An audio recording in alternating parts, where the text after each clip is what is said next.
You didn't listen. Welcome back, guys, to another... Can you repeat? Welcome back, guys, to another race. And it's round number 5 today for the Monaco GP for a return to glory for McLaren in Season 2. And you may notice this audio is not synced with the webcam. We've had a nightmare, lads. We've had an absolute mare.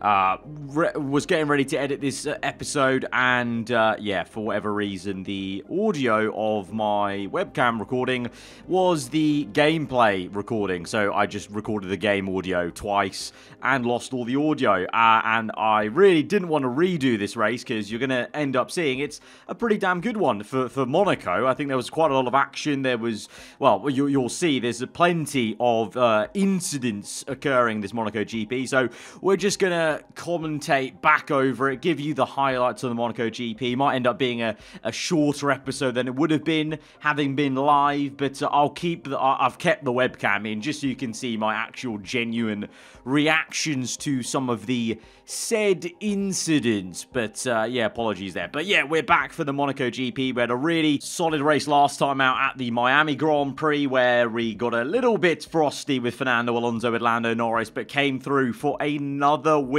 of the season. So far, we have not lost and we have not won a race in Season 2. And to that, to try and continue this good amount of progress, I did ask you in the previous episode what I should be upgrading on the facilities. So many of you commented below with the car park test center because it's quite low cost, low maintenance, and affects every part of the car in terms of some improvements. So we're going to go ahead and purchase that, and you can guys let me know what next I should maybe upgrade, because you know, with that $8 million upgrade, I should say, we've still got a decent amount of money. Probably, you know, I don't want to go as low as maybe below 10 million again like we were doing in Season 1, just to make sure, one, we've got some good cash flow for the cost cap, and then also at the same time, just in case we need to bring rapid upgrades maybe in one of these episodes to keep pace, because, you know, we saw it in Miami.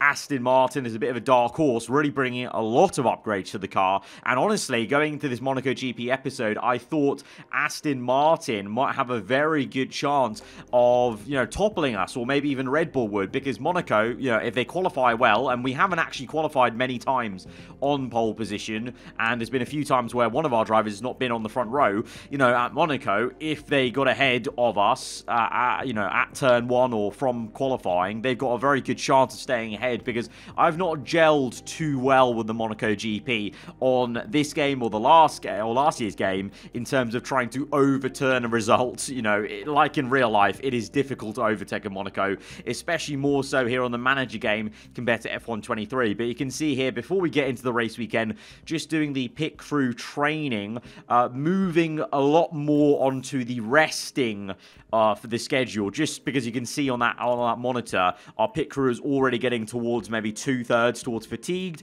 And last season we had the issue where once they're fully fatigued, it's very hard seemingly to get them back into a good level of not being fatigued and not making those pit stop errors.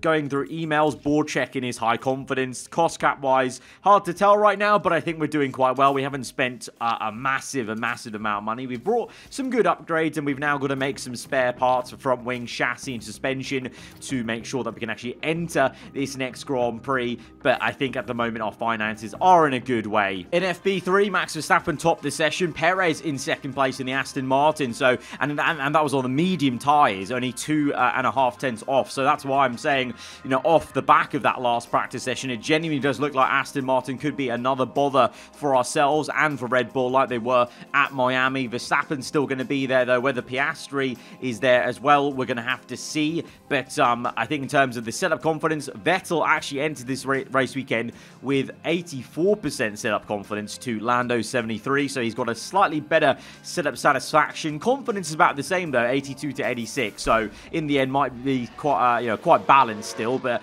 entering Q1, hopefully it's going to be a formality for us to get through into the second session. But this is more of a chance for us to see what the lap times are saying. Where does Sebastian kind of lie in comparison to Lando, and where where are Aston Martin and Red Bull going to be? Although, to be fair, in Miami, it seemed like Aston Martin only showed their hand in Q2 and Q3, and really the race actually more so. But of course, we had that moment where Verstappen got knocked out in Miami with the ATA qualifying in Q2. So you never know what could happen. And if if something like that was to happen here in Monaco, it truly would be a howler, because it would be so difficult to make up places. But as we jump to Q2, then we obviously make it through, and you can see there you go, Perez topping the session, Verstappen in second place, a 10th off there. We're in third place with Lando. Vettel did a little bit better in Q2 to be closer to Lando Norris, only 2/10 off, but still, you're seeing that stat difference making a big difference over one lap. But in the race, it may be a different story. Maybe there's a way we could do one less stop or try something. We know Vettel's got very good smoothness, so his tyre wear is actually just as good, if not better, than Lando Norris. So that's maybe something we need to look at in terms of exploiting in the strategy, because it looks like he's going to have trouble maybe going higher than maybe even P5. Albon, P4 in the Williams. He's looking mighty quick, just showing the struggles that Vettel is having over one lap, with the Williams beating us in Q2. But that's Q2. Q3 is now. We've done one set of runs. At the moment, Lando is P1. Alonso is 1 and a bit tenths off. Verstappen third place. Vettel P4. Few others yet to set their times. I was curious to see what Sergio Perez was going to do, because he looked pretty damn quick in Q2. As he crosses the line, he's only going to go up to P6. So he's still got to find some time there. And I reckon Verstappen can probably find some more time. But again, once again, Lando pulling out the lap that he needs to when it matters in the top 10 shootout to be on provisional pole position. Vettel was on a good run. He was on green first sector, but then definitely got held up by that Aston Martin. I think of Alonso on an outlap there, so his middle sector is going to be yellow, and that's unfortunately going to be slow enough for him not to even really improve on this lap, I don't think. So he's P5 at the moment. If Perez, let's say, improves, if Russell improves, because Hamilton's ahead of us right now in the Mercedes, Vettel could be as low as P7 for the Monaco Grand Prix, which will be a difficulty. That's definitely going to have to be like looking at a strategy of, changing it up, maybe doing something different to others to try and get him ahead with track position potentially. And then for Lando Norris, he's on the flying lap for his final run. At the moment, still has provisional pole position, but Alonso, he's on a flyer. Verstappen is on a flyer as well. And I imagine Perez maybe had enough time to go out for a last fly. Yes, he does. And Piastri, 7/10 off. He's in the pits. He's had another shocker in qualifying, and he's not going to be anywhere near his teammate Verstappen. But here comes Lando Norris then on that first sector. Yellow, it's not going to end up being quicker for him, but it won't matter as the checkered flag falls. Alonso's not gone quicker. Perez has gone quicker, but only good enough for third place. But elite, that's still pretty damn great, like I said, for Aston Martin, coming off the back of a double podium, for them to be 2-3 at the moment. And Verstappen crosses the line, the only man who could have toppled us. He doesn't go much quicker at all, and it is going to be an Aston Martin 2-3. But Lando Norris on pole position for this Monaco GP. But it's pretty close, Alonso was close there, and, if Alonso jumped us into turn 1, it would be very difficult to try and overturn him depending on the strategy. So I was still quite concerned at this stage about what could happen in the race. In terms of the strategy, I was thinking about splitting the two, so going for mediums to hards for Lando Norris and then soft to hards for Sebastian Vettel. I should say mediums to hards for Lando Norris. So basically allowing Vettel to go so much quicker on the first stint to try and make some overtakes, knowing that maybe he can do better as well at protecting the softs and actually managing to go the distance on softs, whereas Lando can just go flat out and try and maintain track position and effectively kind of hold back the entire grid and try and control the race from P1. The streets of Monte Carlo are ready as the drivers prepare for the 78 laps of the Monaco Grand Prix. Now I wonder, will things be going Lando Norris's way in this race? They've got a fantastic opportunity starting on pole, but can they carry it through to the end? Here we go. It's time to go racing.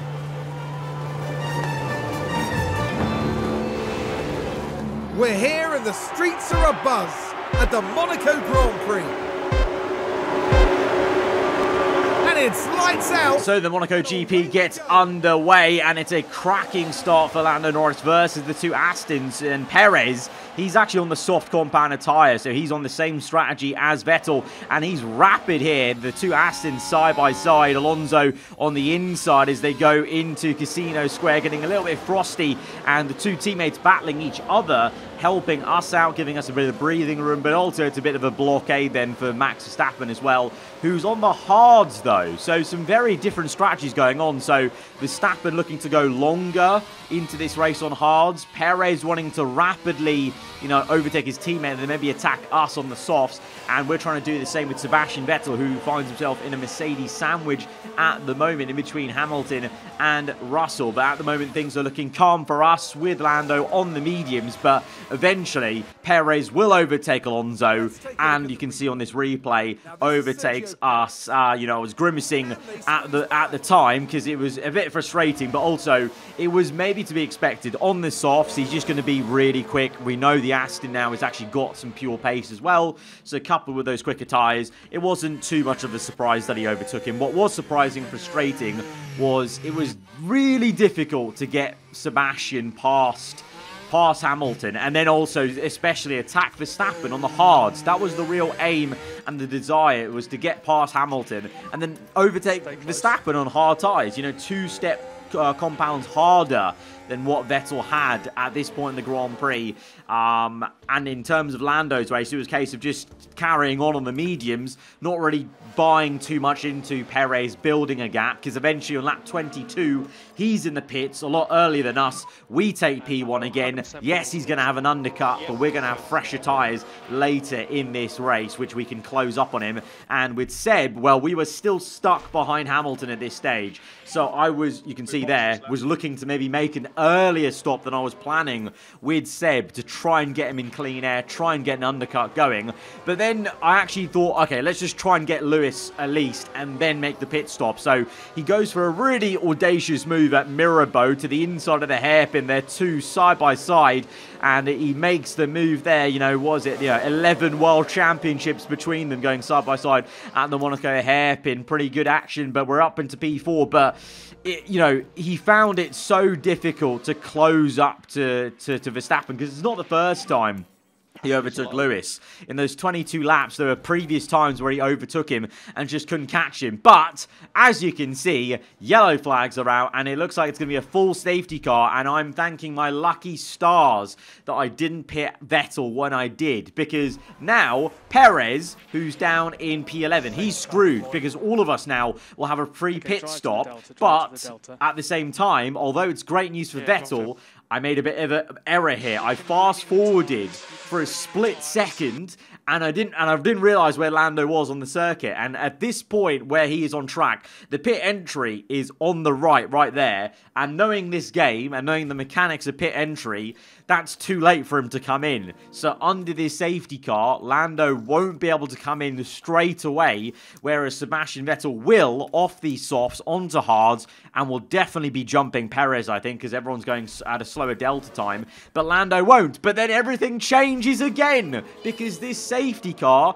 turns into a red flag. So it's thumbs up again for us, but it's absolute misery for Sergio Perez. You can see I'm actually literally in anguish on Perez's behalf. It's a big crash for the AlphaTauri of Liam Lawson, who blocks his teammate Ricciardo. But yeah, so Perez completely got screwed over there. He's not only pit before a safety car, he's pit now before a red flag, and now he's actually going to start P11, and everyone's going to have a chance to change their tyres. So this is fantastic news for us, because we're P1 and P4 on a new set of tyres now, probably going on to hards to go all the way to the end of the Grand Prix.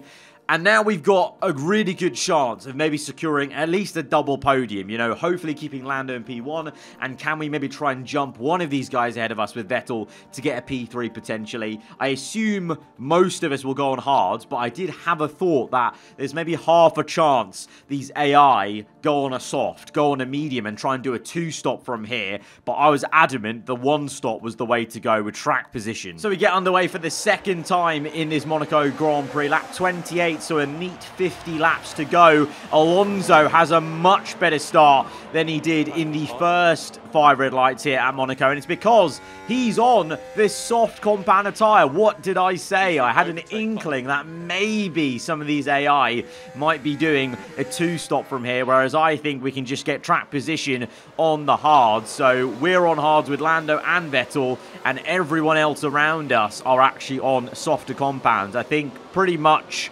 all the people around us are on softs. There's a few people on mediums below, but yeah, Alonso, who's now in the lead, he's on softs. Verstappen's on softs. The 2 Mercs behind Vettel are on softs.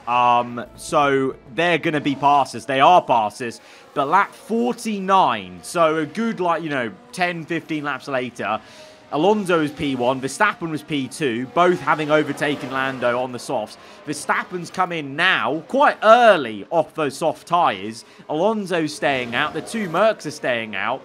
And you can see now, Vettel's actually ahead of Lando Norris on in P2, and Lando's down in P3, because we had a virtual safety car, and after the virtual safety car, Lando's tyres, he wasn't getting them up to temperature very quickly, and I actually realised that Seb, at that point in the race, had more pace. So as Alonso pits in now from his soft tyres, we're now 1 and 2, Vettel's P1, Lando's P2, we've got the 2 Mercs still staying out, they're a blockade on worn soft tyres, Verstappen is on fresher mediums, Alonso's come out all the way down in P9, so Verstappen pitting that much earlier has vindicated that option, because Verstappen's got a massive undercut on Alonso, because he's here in P5, Alonso's way back in P9, so Alonso's lost out then on this aggressive 2-stop. The Mercs will probably lose out even more, because they're yet to even pit even still off their softs in P3 and 4, but for us, it's looking calm. We're 1-2, the only worry would be how rapidly can Verstappen close up to us, because there's once he clears the 2 Mercs, there's nearly a 5-second gap to Lando Norris, and 5 seconds is not a lot with how quick Verstappen is at the moment. So that was the concern for us going forwards into this race, but at least we have a buffer of 2 cars, so Lando could defend against Max, and that might give Vettel enough breathing room to maybe pull away. At this stage, I was pushing Vettel flat out, not on avoid risk curbs, for that very reason. I'm building on purpose a 5-second buffer to Lando, there's a 5-second buffer or 6-second buffer to Verstappen, and that gives us 2 lines of defense to maybe try and still win this race with one of these drivers in the Monaco GP. But things change again in this Monaco GP. I said it was action-packed and incident-ridden. It's another safety car in this race. I can see Perez has got a little icon, but that's going to be kind of bad for us, because the safety car will allow Max to close in. But look at this howler. We realised Aston Martin as a team had maybe come together. It was the cardinal sin, Aston Martin civil war, but then things turn again. Once again, it goes from a safety car to a red flag. I'm celebrating with joy, because the safety car would have screwed us. Verstappen would have closed up on fresh tyres. If we pit, we wouldn't have had track position anymore. But now with this red flag, thanks to that really, really awkward collision between the 2 Aston Martins, it's just exactly not what you want. But now with this red flag, we're still going to be 1-2, and we'll be on fresh tyres. So it's all come up McLaren, it's all come up us. It really is the most ideal thing ever. On the restart, though, Verstappen actually manages to jump Lando into turn 1. We're going to come back on him, though, as he comes down the inside to make a really good re-overtaking pass to try and maintain this 1-2. But we're all on soft tyres now, so it's a flat-out sprint to the end of this Monaco Grand Prix, and we just need Lando to re-overtake Verstappen at this point to keep the 1-2. We're on the inside. Albon's actually gone to the inside of Sergio Perez, so Albon Albon in the Williams, even if he doesn't get Perez, Perez actually has a penalty for the collision with Alonso. Alonso's out this Grand Prix, so Albon could well get a P4 and a Williams around here at Monaco. We've got the 1-2 on Max, so now it's all about just controlling this race, going avoid high-risk curbs, just to cool down the tyres, then taking them off it, pushing the tyres again to build that gap and just keep confident. And basically do this, stick in a DRS train and just use the DRS train to pull away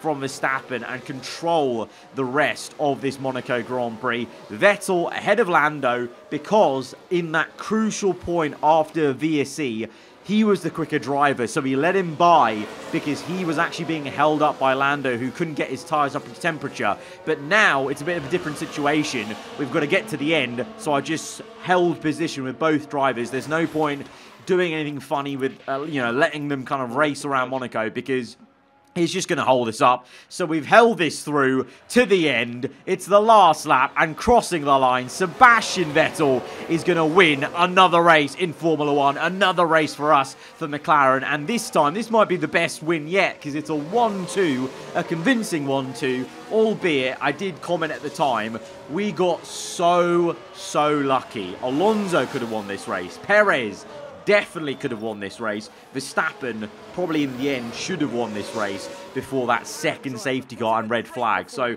I've said this before, although we've been performing well, I think there's a good 3 races, Bahrain, Miami actually still, we got quite lucky, Qatar as well, and this one where we've got lucky a bit and things have come towards us where they couldn't, easily could have been the flip side and not gone towards us. So, although we have managed well so far this season, 100% record, the luck has been there, and I'm just worried at some point the luck will run out. But for now, we can enjoy this, a 1-2 at the Monaco GP. And that's where we're going to end it off then, guys. Again, apologies for the audio not having been recorded, but the highlights alone and the race alone was still pretty damn entertaining. 2 safety cars that both turned into red flags, massively helping us out there. And so in the championship, Norris obviously still leads the way. Vettel gaining some points and maintaining second place ahead of Verstappen. A Red Bull 3-4.